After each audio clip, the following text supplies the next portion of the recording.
latest developments in the investigation surrounding what law enforcement are calling a puppy mill in North Iowa. Yesterday, around 200 Samoyeds were taken from White Fire Kennel in Manly. The environment was described as appalling and overcrowded. Now we know the dogs have been taken to an undisclosed location. But we're learning this is a problem in more than just Worth County. You can see on this map just how many of these facilities are in the state of Iowa. And now KIMT News 3's Brian Tabak is learning about the rules and regulations throughout the state that allowed the operation in Manly to continue until this point. Those with the Worth County Sheriff's Office say the owner of White Fire Kennel, Barb Kavars, was once licensed through the USDA and the Iowa Department of Agriculture to breed these dogs. I spoke to the Iowa Department of Ag this afternoon, who tell me they inspected White Fire Kennel a number of times this summer before deeming the facility inadequate this July, forcing the Worth County Sheriff's Office and the American Society for Prevention of Cruelty to Animals to get involved. But according to the Department of Ag, that doesn't mean she has to stop breeding, because her state license is still valid until she's convicted of a crime. As for a background of her USDA license, it gets a little more tricky. You can see a list of investigations they've conducted, but they only date from late 2015 to 2017.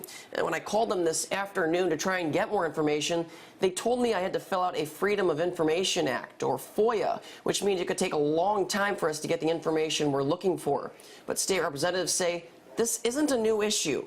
I reached out to 5 Iowa lawmakers today and got a variety of responses regarding the laws around breeding facilities. There's no real teeth in any of it. Representative Sharon Stackman says the House has been working to pass legislation for several years to make changes to the Iowa breeder laws. Raise the penalties for abuse of animals from simple misdemeanor to a misdemeanor, and then if there's serious injury or death that causes death to the animals, then it would be a Class D felony. She says the House leaders pushed the bill to the Ag Committee, where it later died.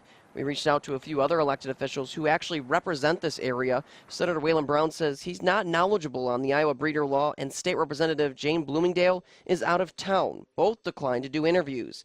But there is headway on a bill in the Iowa Senate as well. Iowa code has maybe not been quite as clear as perhaps it could be on how those things can be prosecuted. State Senator Tom Shipley of Adams County says they started working on this bill after a local boarding and training facility was found to have poor living conditions. Another senator and I worked with a county attorney to put some language together that would make it potentially easier for county attorneys to prosecute people who commit cruelty to animals. Meaning there could be 2 bills in the next legislative session, something Steckman says she's looking forward to seeing. I would hope that this would wake people up. In Manly, Brian Tabak, KIMT News 3.